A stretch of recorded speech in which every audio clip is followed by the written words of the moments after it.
이제 이재명 민주당 후보의 말말말을 보는데, 사실 요즘 좀 힘들다. 좀 힘들다. 그런 얘기를 했답니다. 힘든 것은 뭐 이런저런 구설이 많아서도 힘들 수 있지만, 대통령 후보에게 힘든 것은 딱 하나입니다. 여러분, 그렇게 보시면 됩니다. 지지율이 꼼짝도 안 할 때 힘드는 겁니다. 그렇게 보시면 됩니다. 다른 거는 아무런 힘든 게 없습니다. 네. 돈이 부족해서도 아니고, 부인 김혜경 씨가 뭐 응급실에 실려가서도 아니고, 예. 이재명 후보에게 힘든 건 딱 하나입니다. 지지율이 꼼짝도 안 하고 올라가지 않기 때문에 힘든 겁니다. 부산 재미없잖아. 이제 이런 얘기를 했다고 그러는데, 부산 가서 그랬답니다. 부산 재미없잖아. 솔직히. 참말. 부지불식간에 나온 얘기인데요. 저는 그런 건 말실수라고 보지 않습니다. 속마음이 드러나는 겁니다. 그 다음에 이 사람은 가면 어떡하지? 거기서 말하는 이 사람은 김혜경 씨 부인을 말하는 겁니다. 부인 김혜경 씨가 혼절해서 졸도했다는 거 아닙니까? 토사광난 끝에 그때 들었던 생각이 이 사람 가면 어떡하지? 그런 얘기를 했다는 건데요. 그 말말말을 하나씩 좀 보도록 하겠습니다. 이재명 후보가 이제 경남 지역을 이제 공략을 하려고 그쪽을 이제 쭉 돌아다니고 있는데, 그 공공의료기관인 거창 적십자병원 이제 방문을 한 뒤에 거창 군청 앞에서 연설을 했습니다. 거기 연설에서 이렇게 말했습니다. 거창이 사실 민주당 입장에서는 어려운 지역이라고들 하는데 어디서 이렇게 많이들 모이신 거예요? 청중이 있으니까. 어디서 이렇게들 많이 오신 곳이십니까? 거창이 원래 민주당 후보한테는 좀 어려운 지역인데 아유 많이들 오셨네요. 이렇게 얘기를 하니까 지지자들이 그랬다고 그래요. 거창이 거창합니다. 함양, 공주, 마산, 합천에서 왔습니다. 그러면서 화답을 했다고 합니다. 이제 그러자 이재명 후보가 이렇게 얘기를 했다고 합니다. 제가 지금 어디 가서 말실수를 하나 안 하려고 노력 중입니다.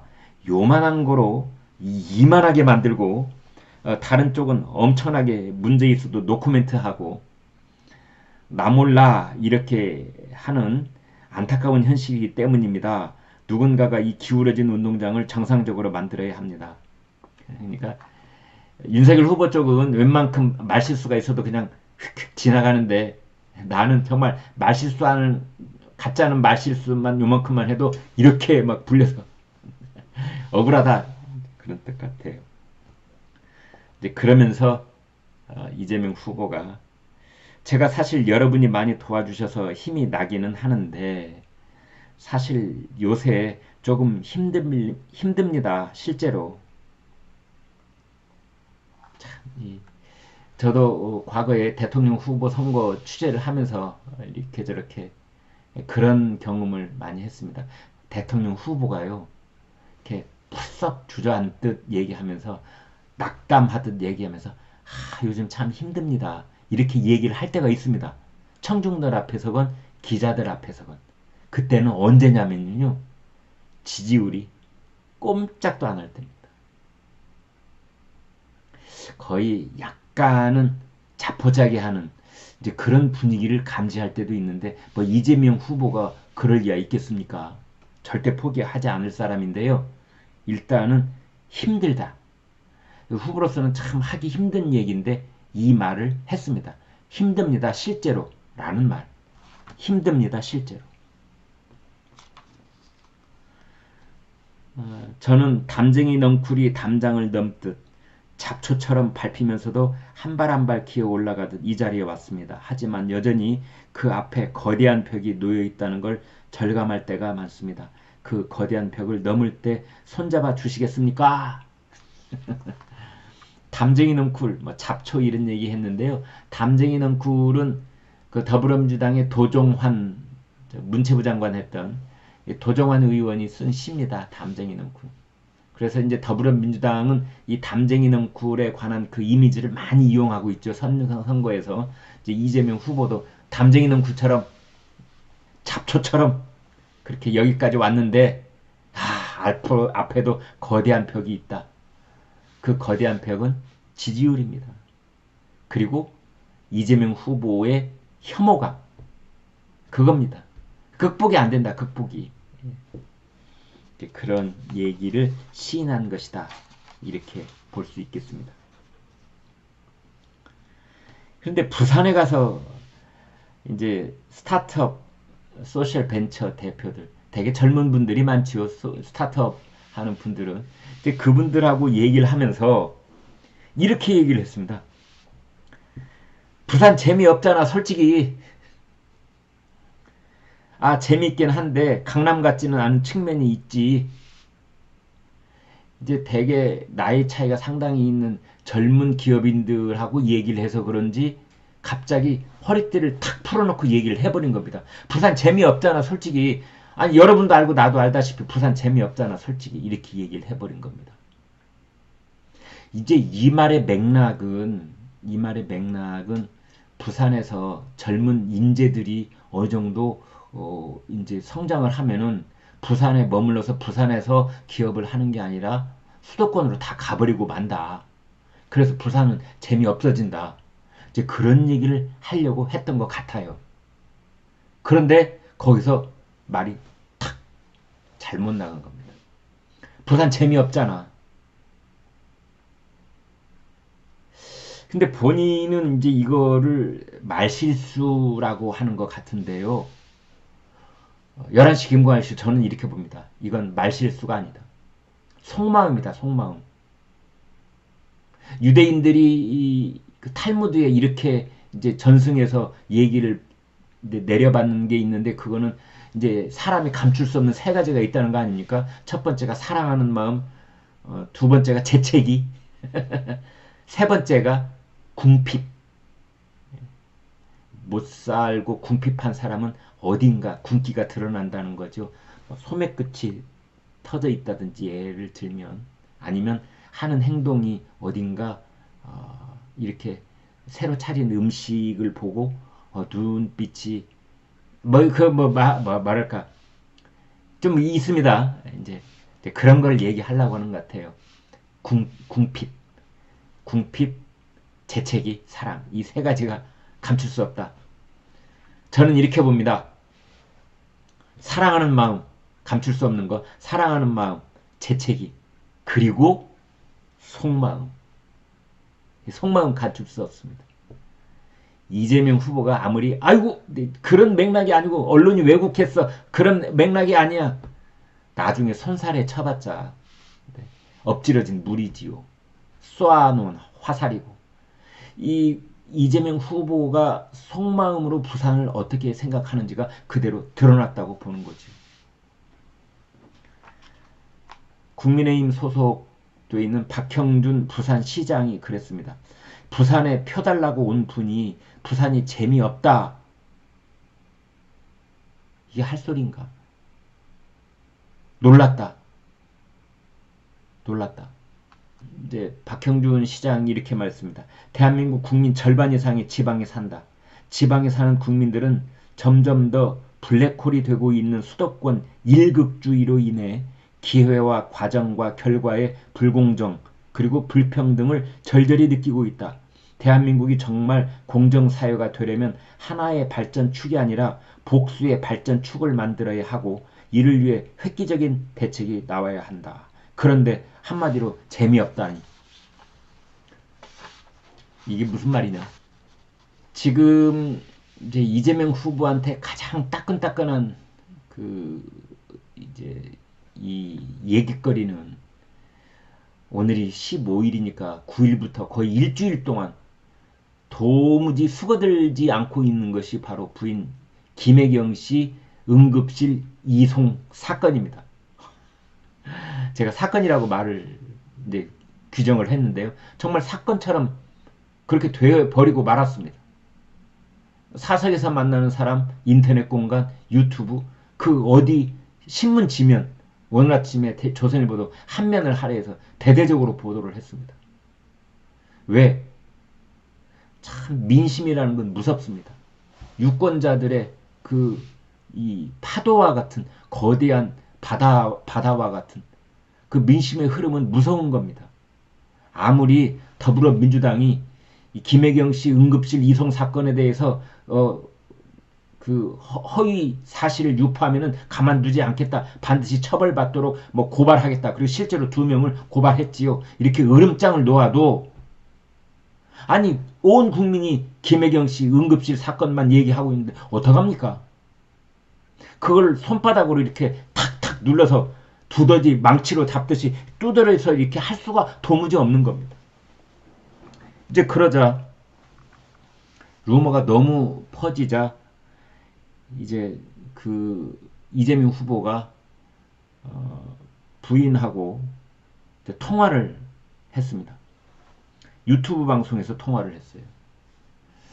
뭐 어지간하면은 이제 저희 생각에는 어지간하면은 이쯤 되면은 벌써 일주일이나 됐기 때문에 아니 잠깐 너무 과로해서 피곤해서 병원에 갔다 하더라도 금세 이제 나와서 유튜브 방송 같이 할 수도 있는데 이제 굳이 전화로 연결을 했다고 하는데 모르겠습니다. 이제 전화를 그러니까 이재명 후보가 부인 김혜경 씨를 이제 전화를 하니까 연결음이 2번 가자 딱 전화를 받았다고 해요.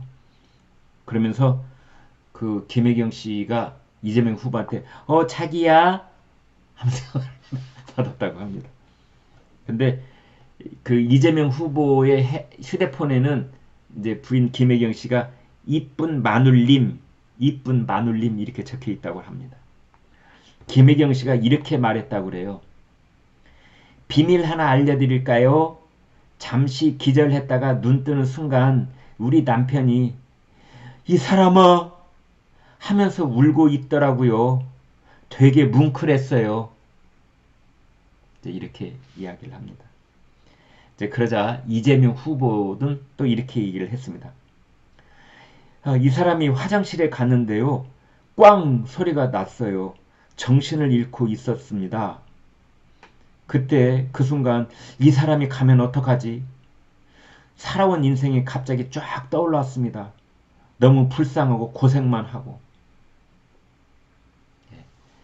굉장히 눈물샘을 자극하는 이제 그런 통화를 했었다는 그때 그런 생각이 있었다는 식으로 얘기를 합니다. 또 이재명 후보가 이렇게 말했습니다. 원래는 영상 통화를 하려고 했는데 아내가 지금 여기를 꿰매서 눈썹 위에 부분을 이렇게 얘기를 하면서 여기를 꿰매서 제가 때려서 그랬다는 소문이 있잖아요. 어처구니가 없어가지고 그러면서 헛웃음을 웃었다고 그래요. 누가 일부러 한 겁니다. 몇 시간 만에 전국 카톡방에 쫙 뿌려지더라고요. 그러니까 이재명 후보가 김혜경 씨를 때렸다. 가정폭력을 했다. 그래서 응급실에 간 거다. 이게 몇 시간 만에 카톡방에 전국에 뿌려지더라. 이거 누가 의도적으로 한 거다. 의도적으로 한 거다. 의도적으로? 누가? 국민의힘에서? 뭐 거기까지 얘기는 안 했지만 이재명 후보는 본인 입으로 분명하게 말했습니다. 의도적으로 누가 전국에 뿌렸다. 매우 위험한 발언입니다. 이거는 네 누군가에 덮어 씌우는 그런 발언이 될 수도 있습니다. 이 발언에 대해서는 이재명 후보는 책임져야 됩니다.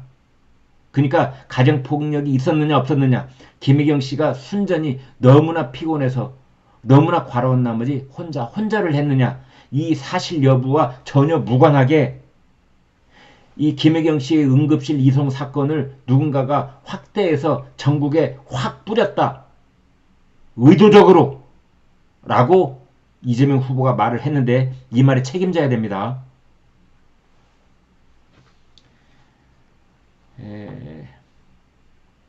그리고 또 민주당이 녹취 파일을 하나 공개를 했습니다. 50초 분량입니다.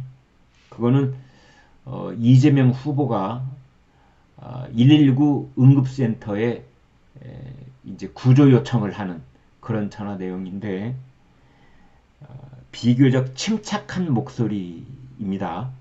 침착한 목소리입니다.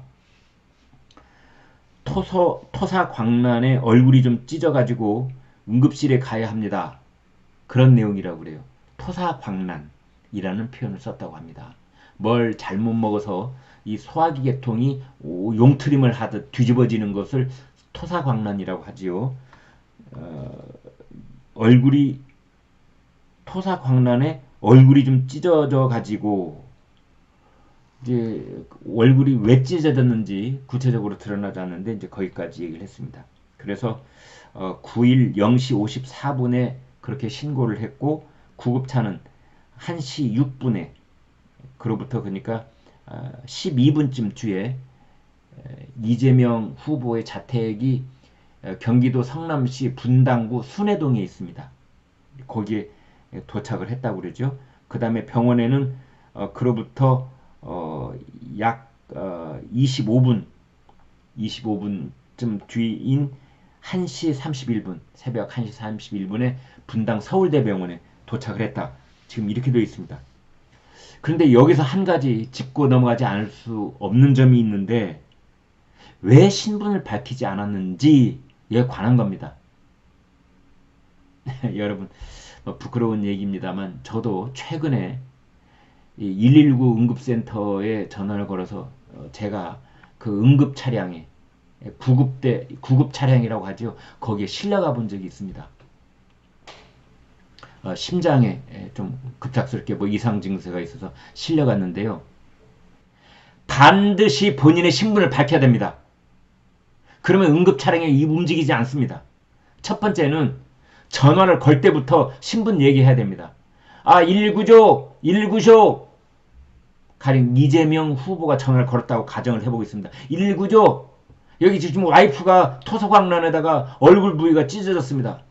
그러면 저쪽에 응급센터에 있는 대원이 전화로 반드시 물어봅니다. 나이가 어떻게 되시죠? 여성인가요? 보호자는 누구십니까? 보호자 전화번호는 어떻게 되죠? 반드시 물어봅니다. 거기에 대답 안 하면 응급차량 움직이지 않습니다. 두 번째, 이제 응급차량이 왔지 않습니까? 그럼 응급차량이 와서 구급대원들이 띵동 띵동 하고 이제 들어오지 않습니까? 이 침대, 바퀴 달린 침대 들고 들어오지 않습니까? 거기에서 또 체크리스트 들고 반드시 물어봅니다. 환자분 성함 누구시죠? 어디가 어떻게 이상하시죠? 물어보고 그 다음에 옆에 서 있는 보호자한테도 보호자 누구시죠? 전화번호 어떻게 되시죠? 다 물어봅니다. 거기 대답을 안 한다니. 세 번째, 이제 분당 서울대병원 응급실에 가면은 분당 서울대병원 간호사가 반드시 물어봅니다. 환자 이름, 환자 누구시죠? 김혜경 씨 맞나요? 환자 이름 어떻게 되시죠? 본인 이름으로 김혜경이라고 대답해야 됩니다. 수납하려면은 보호자 이름 적어야 됩니다. 그런데 뭐 VIP 신고를 안 해가지고 그 구급대원이 소방서에 경기 소방본부에 불려가가지고 3시간 동안 대기하고 있은 다음에 20분 동안 치도곤을 당하듯 왜 신고 안 했어? 뭐 그랬다면서요. 제가 소방청 내규 찾아봤습니다. 소방청 내규 어디에도 VIP를 신고해야 된다는 규정이 없습니다. 그게 맞지요.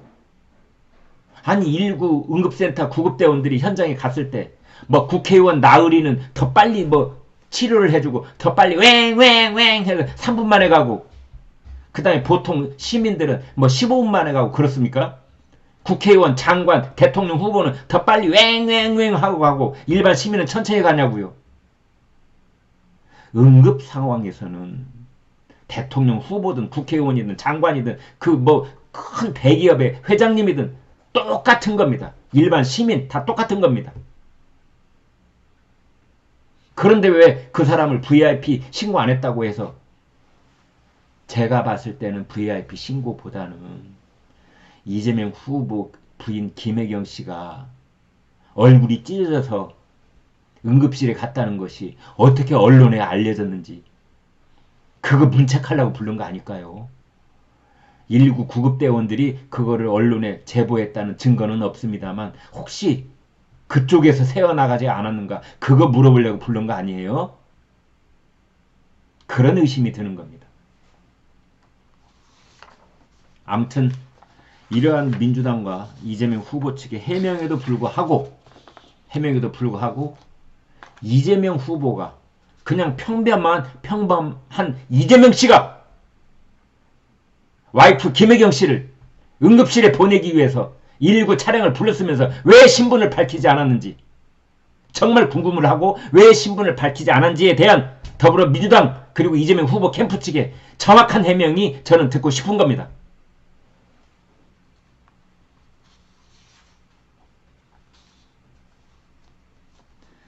진중권 전 동양대 교수가 이제 이것에 대해서 이렇게 얘기를 했습니다. 이재명 더불어민주당 대선 후보 캠프의 문제는 모든 것이 인위적으로 느껴진다는 것이다. 정말 진중권 씨가 대단합니다. 모든 것이 인위적이다. 모든 것이 쇼처럼 보인다. 그런 뜻 아니겠습니까? 아내를 때렸다는 소문도 실은 이 공식 일정을 취하며 대통령 후보이기 이전에 남편이다 어쩌고 저쩌고 하면서 자기한테 어울리지 않는 이미지를 내세운 것이 그 단초였다. 저는 대통령 후보이기 이전에 저는 한 사람의 남편이 올시다. 이제 이거 누구한테 배웠을까요? 노무현 전 대통령이 배웠겠지요. 그 부인 권양숙 여사의 이 선친 되시는 분이 뭐 좌익 운동을 했다 이게 문제가 되니까 제가 마누라를 버리란 말입니까? 이제 그 말 해가지고 사태를 반전시켰지 않습니까? 아마 그걸 벤치마킹 한 것 같아요. 저는 한 사람의 대통령 후보이기 전에 한 사람의 남편이 올시다 이러고 이제 갔는데 진중권 씨가 그 점을 확 꼬집은 겁니다. 그 말이 이 일을 지금 침소봉대로 만들고 있는 거 아니냐 이재명 씨. 진중권 씨가 이렇게 말을 합니다. 자연스럽게 노출하는 방식이 아니라 그때그때 정치적 필요에 따라서 억지로 연출한다는 느낌이다. 억지로 연출을 한다. 아내의 사고마저 자상한 남편 이미지를 홍보할 기회로 활용하려고 드니 가식적이란 느낌을 주게 된다. 이런 겁니다.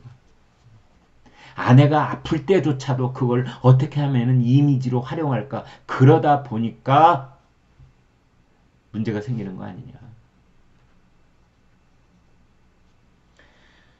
인위적이다, 쇼다, 이거는 한마디로 말하면 표리부동하다 이런 뜻입니다. 제가 개인적으로 잘 아는 이 정치계의 원로 한 분이 이런 말씀을 하신 적이 있습니다. 대통령 후보가 됐든 누가 됐든 정치인을 선별하는 방법 중에 딱 하나 유념할 게 있다. 기자들 앞에서 청중들 앞에서는 온화한 얼굴인데 혼자 있을 때 무서운 얼굴이 되는 사람이 있답니다. 참 기가 막힌 말입니다. 혼자 있을 때 혹은 마누라 앞에서 무서운 얼굴이 되는 사람. 그랬다가 기자들 앞에서 청중들 앞에서는 온화하게 이 미소를 한껏 머금은 얼굴이 되는 사람. 그런데 혼자 거울 앞에서는 무서운 얼굴이 되는 사람. 그 사람 조심하라.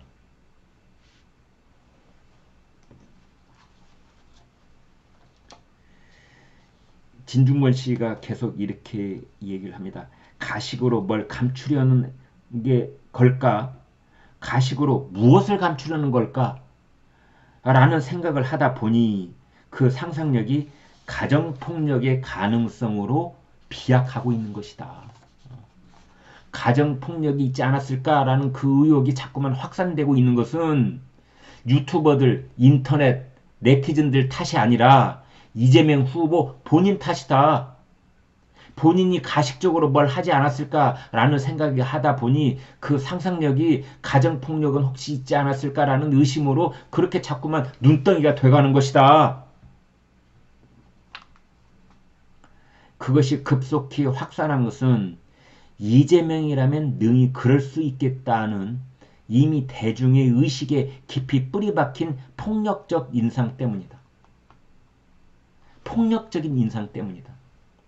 온화한 이미지를 가진, 죄송하지만 가령 예를 들어서 최재형 전 감사원장 분 같으면은 아무리 이런 뭐 부인이 이보다 더한 부상을 입으셔서 응급실에 간다고 하더라도 어떻게 이런 소문이 나겠냐.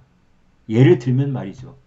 그러나 이재명 후보는 폭력적 인상이 있기 때문에, 뿌리 박힌 폭력적 인상이 있기 때문에 그 가까운 친족이 몸에 상처가 나면은 그냥 순간적으로 혹시 이재명 후보가 주먹 휘두른 거 아니야? 이렇게 연상이 되는 거다. 그러니까 그 이재명 후보한테 늘 지금까지 따라 붙고 있는 의혹 중에 하나가 조직폭력배와의 그 연관성 아닙니까? 이제 그런 것이 다 가시지 않은 상황 속에서 그 부인이 얼굴에 상처를 입었다 하니 이제 이런 얘기가 나오는 게 아니냐라고 진중권 씨가 정확하게 이 연관성을 꼬집어내는 겁니다. 참 기가 막힌 분석 능력이라고 하지 않을 수가 없는데, 이제 마지막으로 이렇게 말했습니다. 폭력적 인상을 불식시키려고 그러는 모양인데 뭐 녹취를 공개하고 뭐 응급 차량 내부 사진을 공개하고 뭐 이러는 모양인데, 그리고 부인하고 또 전화를 해서 자기야 뭐 이러고 뭐 혼절했을 때 이 사람 가면 어떡하나 이런 생각이 들었다는 뭐 유튜브 방송을 하고 그러는 모양인데, 이런 식의 인위적인 이미지 연출 전략은 눈뜨고 봐주기 심히 민망할 뿐만 아니라 오히려 후보에게 가식적인 사람이라는 부정적 이미지만 주게 된다. 참 기가 막힌 분석입니다. 이재명 후보님 그럴 필요 없다는 거지요. 제발 그러지 좀 말라 이거지요. 홍보는 잔기술이 아니라 진정성으로 해야지, 안 그러면 역효과만 낸다. 그렇습니다. 이재명 캠프에 있는 홍보 책임자 혹시 지금 이 방송 보고 계시면 깊이 알아들으셔야 됩니다. 홍보는 잔기술로 하는 것이 아니라 진정성으로 한답니다. 그런데 한번 쇼에 맛을 들인 사람들은 죽었다 깨나도 잔기술 못 버립니다. 그게 제 생각입니다. 죽었다 깨나도 그 순간적인 잔기술의 단맛을 버리지 못합니다. 길게 가려면 진정성으로 가야 되는데 한번 잔기술에 맛들이면은 그 못 버립니다.